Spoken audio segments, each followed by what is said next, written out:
What if I told you that one of the most famous stories of magic and mysticism in human history, a tale about a guy chopping up four birds and magically resurrecting them on mountaintops, was actually a totally mistranslated 4,000-year-old manual for political organizing? Yeah, it sounds crazy, but it completely changes everything. Right, welcome to the deep dive. Today, we are taking an absolute sledgehammer to centuries of folklore.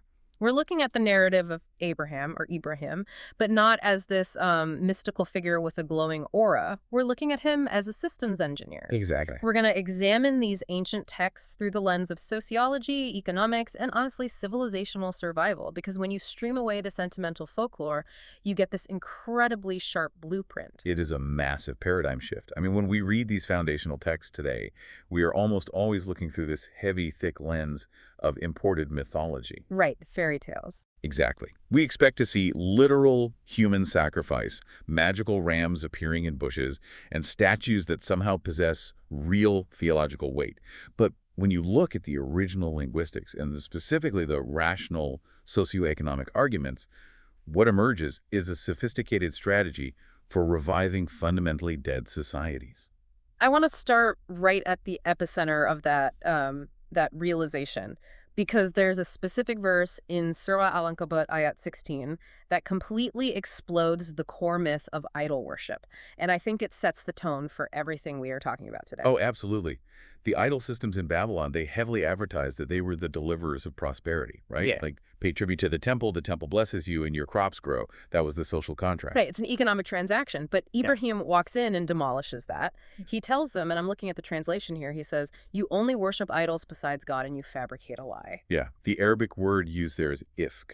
Ifkik. Okay, what does that mean in this context? It implies a fabricated, inverted falsehood. The inversion is the entire claim that these non-productive symbols, the statues, the temples, are somehow the source of the nation's prosperity. Wow, okay. He says, those you serve besides the ultimate law possess no provision for you. And the word for provision is risk, sustenance, the real material output that a functional system actually delivers. So he's saying they literally produce nothing. Nothing. Zero. They own no provision. Mm. So the idols are non-productive. They're pure overhead. That is, I mean, that's a staggering realization. He isn't actually arguing theology at all, is he? He's arguing resource misallocation. Precisely. He's doing a systemic audit. He's saying, look at your balance sheet. You're pouring all your labor, your crops, your absolute loyalty into a systemic overhead that returns zero actual output. While the genuinely productive order is just being completely underserved. Exactly. It's a tyranny of unproven assertions. The whole Babylonian society was investing its civilizational wealth into a dead end. So Ibrahim says, seek provision with God. And in a systemic context, he's telling them to route their effort toward the actual productive order. Right, the law-governed system of the universe that genuinely yields results, not a vanity project. Yeah, he reframes worship itself as an allocation decision. Where are you putting your resources? And that brings up the law of requital, right? Like, the text talks about gratitude or shukr, but usually we think of gratitude as a warm, fuzzy feeling. You look at your dinner, you feel thankful, and you move on. But the socioeconomic lens completely removes that sentimentality. Shukr here is the correct functional response to a system that actually provides. How so? It's a feedback loop. Yeah. When you acknowledge the real productive source of your output and you align your actions with those productive laws, the provision continues. You get more risk. But if you misattribute your success to idols, if you think the stone statue grew the wheat rather than the laws of agriculture in your own labor, you ultimately starve the very loop that feeds you. Because you stop innovating, you stop studying the soil, and you just start carving more statues. Exactly. And we see this today, right? The idols just rebrand. Oh, totally. Instead of statues, a society might pour all its loyalty into bloated corporate vanity projects, or speculative fictions, or some charismatic political figure who produces absolutely nothing of material value. But the audit is identical. Does it generate risk, or does it only consume it? So let's look at who is actually conducting this audit, because we typically picture Ibrahim as this lone, marginalized outsider, some guy wearing rags, throwing rocks at the gates of the city. Which couldn't be further from the truth. He was the ultimate insider. Babylon wasn't just some town, it was the apex of civilization. And Ibrahim was born right into its absolute power center. His father was a chief priest, right? Yes. And in the Babylonian system, the priesthood and the monarchy, which was represented by the dictator Nimrod, they were completely intertwined. They were a monopoly of control. So the temples weren't just for praying. No, they were the economic engines. They were the banks, the grain silos, the administrative hubs. So Ibrahim is effectively in line to inherit all of that. Wealth, social capital, raw political power. He's the ancient equivalent of the CEO's son. Exactly. If he just smiles, nods along, and upholds that inverted lie, the ifk, he has a guaranteed life of absolute luxury. But he doesn't. He conducts this rational cost-benefit analysis and realizes the entire system is built on exploitation. And when you confront a deeply entrenched monopoly with that kind of rational audit, the system reacts with extreme hostility. Right, because monopolies hate whistleblowers. And they despise them. Ibrahim takes this economic argument straight to his father, and the father threatens him with disinheritance and physical violence. And how does Ibrahim react? Because usually when you get threatened by your own family, it gets highly emotional. He responds with extreme calm, emotional intelligence. He basically says, I will pray for your safety, but I refuse to participate in a broken system. He doesn't take the bait. No. Yeah. And then he takes it all the way to Nimrod in a packed royal court. Which takes incredible guts. Oh, absolutely. He challenges the dictator's logic so profoundly that Nimrod is literally left speechless. The arguments are just airtight. But here is the critical mechanical juncture for us to look at. Okay. Speaking truth to absolute power is satisfying, sure, but it isn't actually a solution. Right, because he wins the debate, but Nimrod still controls the army and the banks. Exactly. Which brings us to the concept of hijrat, or migration. Once Ibrahim realizes Babylon is a dead end, he makes the calculated decision to leave. He migrates toward the region of Syria and Palestine. Now, a cynic could easily frame this as running away, right? The whistleblower gets threatened by the board of directors, so he just quits and flees in the middle of the night. And that is where understanding systems engineering is vital. Migration hijrat is not fleeing. Ibrahim evaluated Babylon and determined it was intellectually and systemically barren soil. Because the dogma was too entrenched? Yes. No new seeds of thought could grow there because the monopoly aggressively protected its overhead. You cannot build a new productive order on fundamentally toxic soil. That makes total sense. Like, if you're trying to launch a revolutionary open-source software project, you don't do it from inside a legacy tech monopoly that makes all its money on closed-loop hardware. Exactly. The environment itself is designed to kill your innovation before you even get a budget. You have to find an environment where the variables aren't controlled by Nimrod. You need a blank slate. So he realizes the soil is toxic and makes the strategic move to leave. But before you leave, or as you're packing up, how do you know who to take with you? That is the big question. Because you can't build a new society by yourself. And this transitions us into a really profound paradigm shift in these texts, diagnosing what it actually means to be alive versus dead. The texts force us to completely discard the biological binary of life and death. Okay, break that down for me. Biologically, the citizens of Babylon were alive, right? Yeah. They were breathing, eating, walking around, trading. But the text categorizes a society that is hopelessly stuck in dogma, that refuses rational audits as systemically and intellectually dead. They are walking corpses. Yes, they are animated by routine, but there's no vitality. There's no capacity for adaptation. So when a message is introduced, like these audits Ibrahim is doing, it's described as a proclamation. A proclamation, an alarm bell, a blaring siren meant to wake people up to the reality of their systemic death. Let me push back on that for a second. Let's play devil's advocate. If we are operating on pure logic and the text explicitly labels these people as dead, not sleeping, but dead, what is the point of the alarm bell? It's a great question. Because if I take a megaphone into a literal graveyard and start shouting about socioeconomic audits, I'm just making a fool of myself. You can't wake a corpse. And the texts actually anticipate that exact pushback. It explicitly states that you cannot make the truly dead here. Wait, really? Yes. Those who are entirely consumed by the toxic system, whose capacity for independent thought has fully decayed, they will literally turn their backs and walk away. The alarm bell is invisible to them. So the proclamation isn't actually meant to revive the corpses. No, it acts as a diagnostic filter. Oh, wow. The message only resonates with those who still have a spark of life left in them. The people who are merely comatose or maybe just asleep at the wheel. The ones who feel the friction of the broken system. Exactly.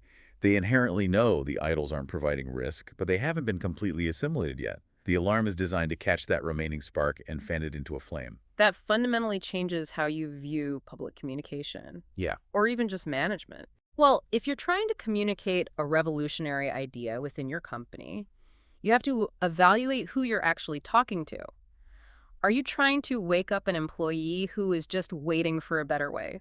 Or are you trying to resuscitate a middle manager who is structurally assimilated into the toxic bureaucracy? Because if they are dead, you are wasting your breath. Exactly. You just filter the population, find the ones with a spark, and you leave the graveyard behind. Which is exactly what Ibrahim does. Okay, so you've sounded the alarm, you've filtered your audience, you found the people who actually woke up. But waking up is one thing. Getting fiercely independent people to work together without becoming a dictator yourself, that seems incredibly difficult. Which brings us perfectly to the famous story of the four birds. Yes. This is where the folklore gets particularly intense. It really does. In the second chapter of the Quran, there's a verse where Ibrahim asks the ultimate systems question. He asks God, how do you bring the dead to life? And the traditional literalist answer to this is wild. I mean, it sounds like something out of a dark fantasy novel. Oh, it's a gruesome spectacle. The myth claims God told him to capture four birds, slaughter them, mince them into a bloody pulp, mix the meat together, put portions on four different mountaintops, and then call them. And magically, the minced meat would reassemble, the birds come back to life, and they fly back to him. And the research we are drawing from vehemently rejects this literal interpretation. Because it makes no sense. It traces this fairy tale back to imported, fabricated traditions, Israelite folklore that were retroactively plastered over the text. It violates the entire rational framework we've been discussing. Right. Ibrahim the auditor, the guy who just rejected the superstition of statues, is not going to suddenly ask for a bloody magic trick. Exactly. Look at the exact Arabic word used in his question, kaifa. Kaifa. It means how. He is asking for the methodology. He understands the theory of waking up a dead society, but he wants the operational procedure. He wants the blueprint. Yes. He explicitly says he's asking for intellectual satisfaction. He refuses to operate on blind faith. He's saying, all right, I've sounded the alarm. People woke up. Now, what is the step-by-step process for turning them into a functioning system? And if the answer isn't mincing literal birds, what is the metaphor? Right. What do the birds represent?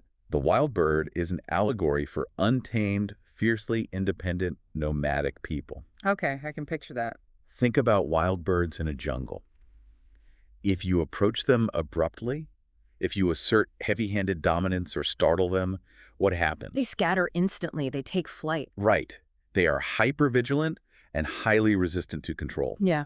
When you sound the alarm in a dead society, the people who actually wake up are usually the most brilliant, the most rebellious thinkers. The outliers. They are the wild birds.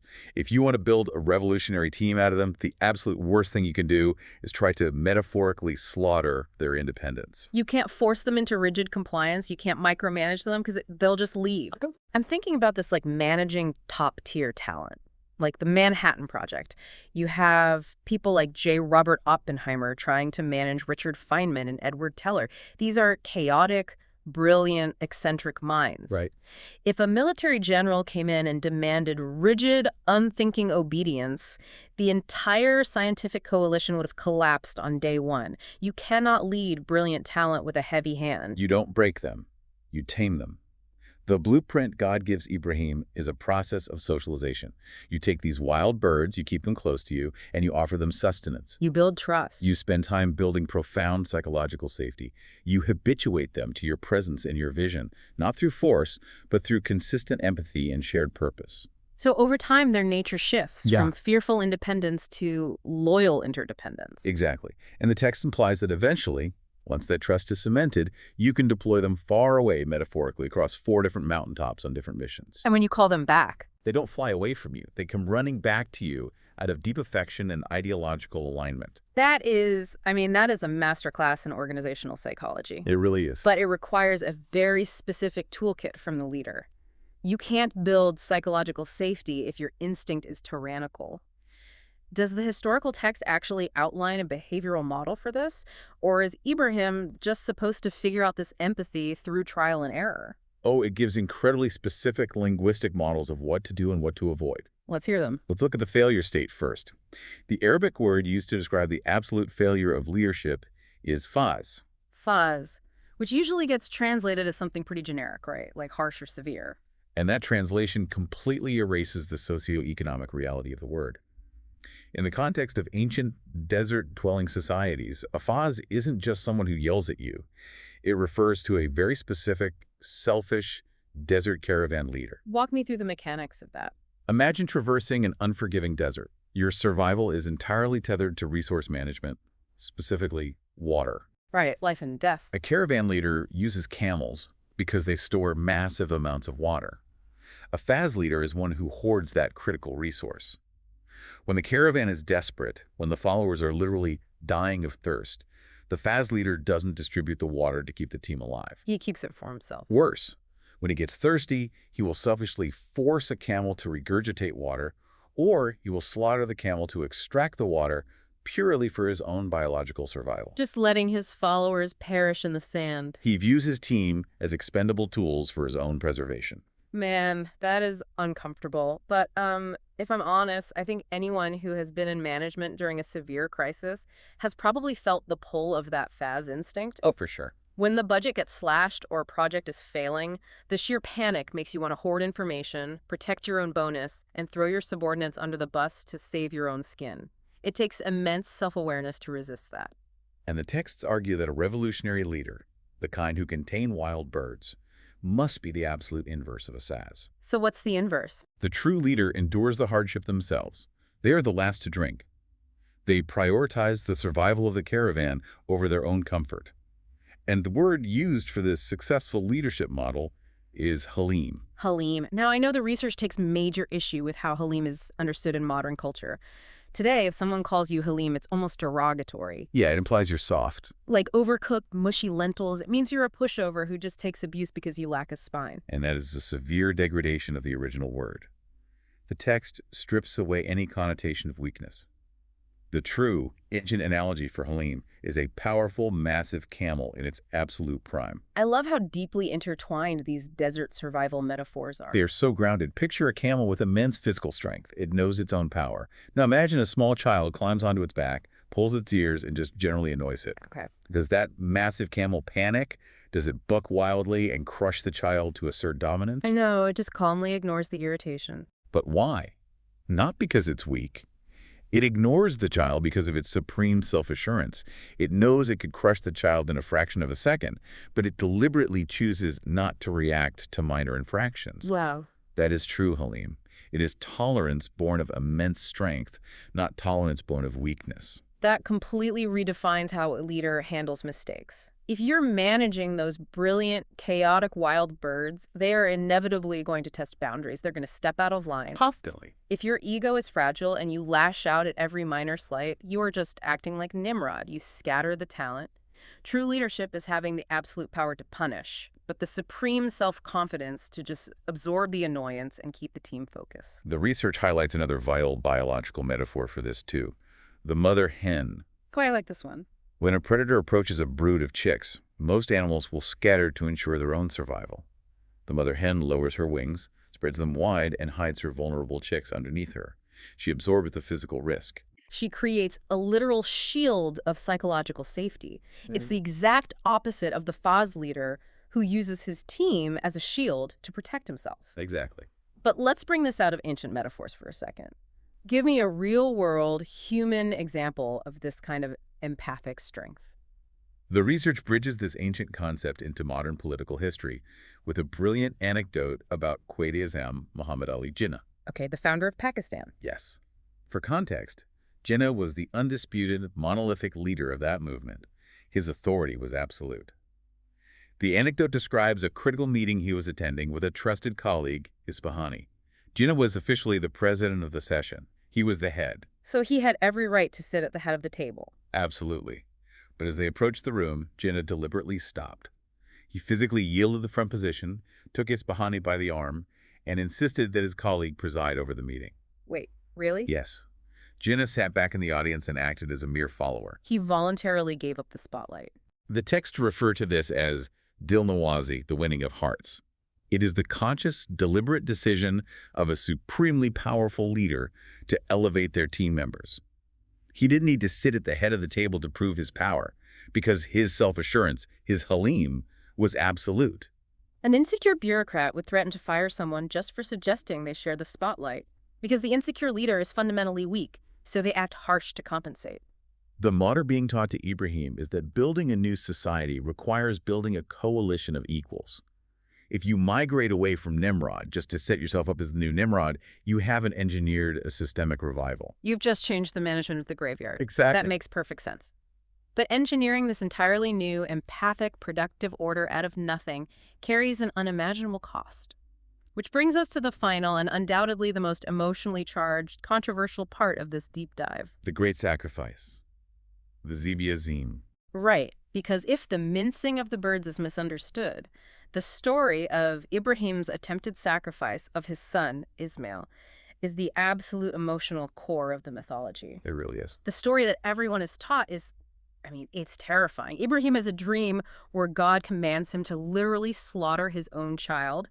He takes his beloved son up a mountain, blindfolds himself so he won't lose his nerve, and presses a knife to his son's throat. Yeah.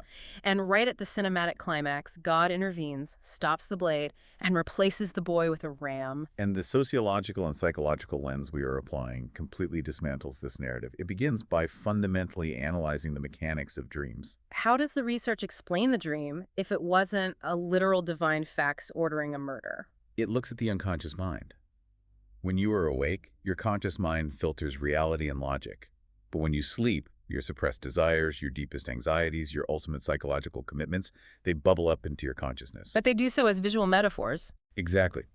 Ibrahim was entirely consumed by his systemic mission.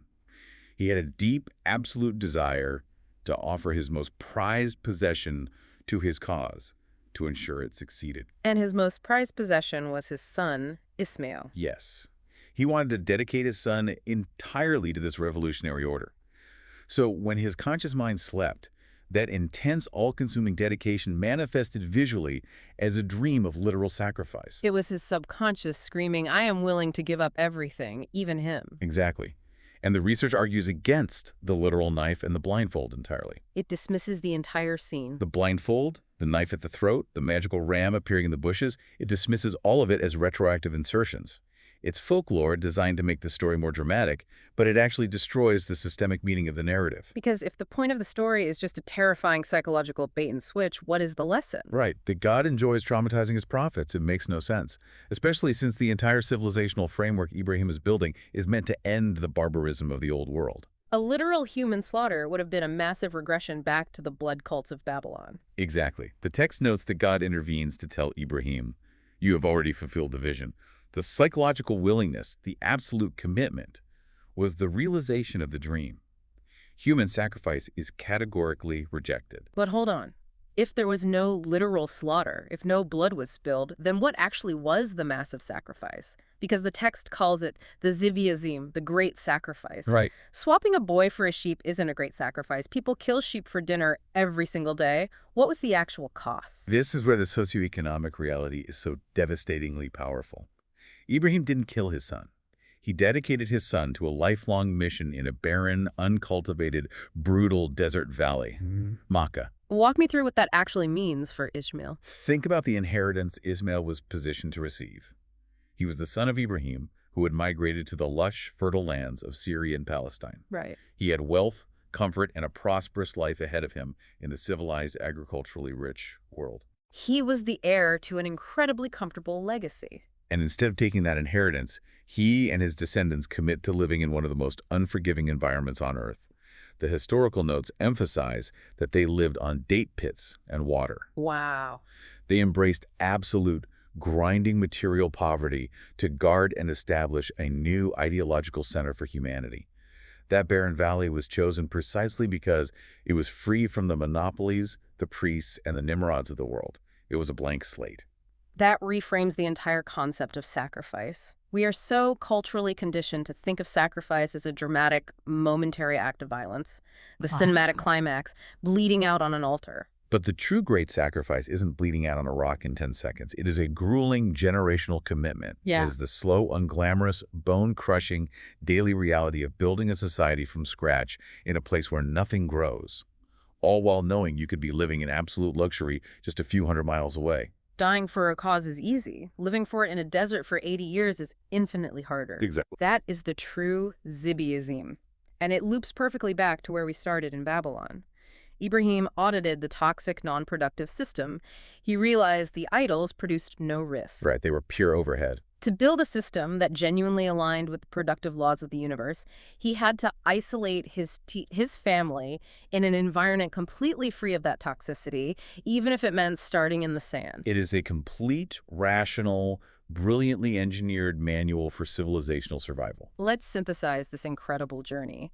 We started with a narrative that looked, on the surface, like a collection of disjointed magical myths. Statues, chopped up birds talking to corpses, men ready to slaughter their sons. Just absolute folklore. But by applying a sociological and economic lens, we uncovered a totally different reality. We saw a leader who conducts a ruthless audit of his society and realizes that investing in non-productive overhead causes systemic death. He redefines worship as an allocation decision. He engages in strategic migration, not flight. He learns the methodology of organizing fierce, independent talent through empathic, mother-hen leadership, rejecting the selfish hoarding of the Faz. He becomes Halim. And finally, he and his son execute the ultimate sacrifice, choosing generational systemic labor in a barren valley over immediate toxic comfort. It's just profoundly relevant today. It really is. Think about the environment you're in right now. Think about your own career, your organization, your ambitions. Yeah, your own personal Babylon. What is the barren valley you are actively avoiding because it lacks immediate, lush rewards? Are you trying to plant seeds in the dead, toxic soil of your current situation just because the salary is good and the routine is comfortable? Are you pouring your energy into idols that produce no risk? Are you willing to migrate? Are you willing to do the slow, unglamorous work of building a new system from scratch? When you look at the architecture of your life, are you studying the load-bearing walls, or are you just sitting around praying for a magical bird to fix it? Think about that.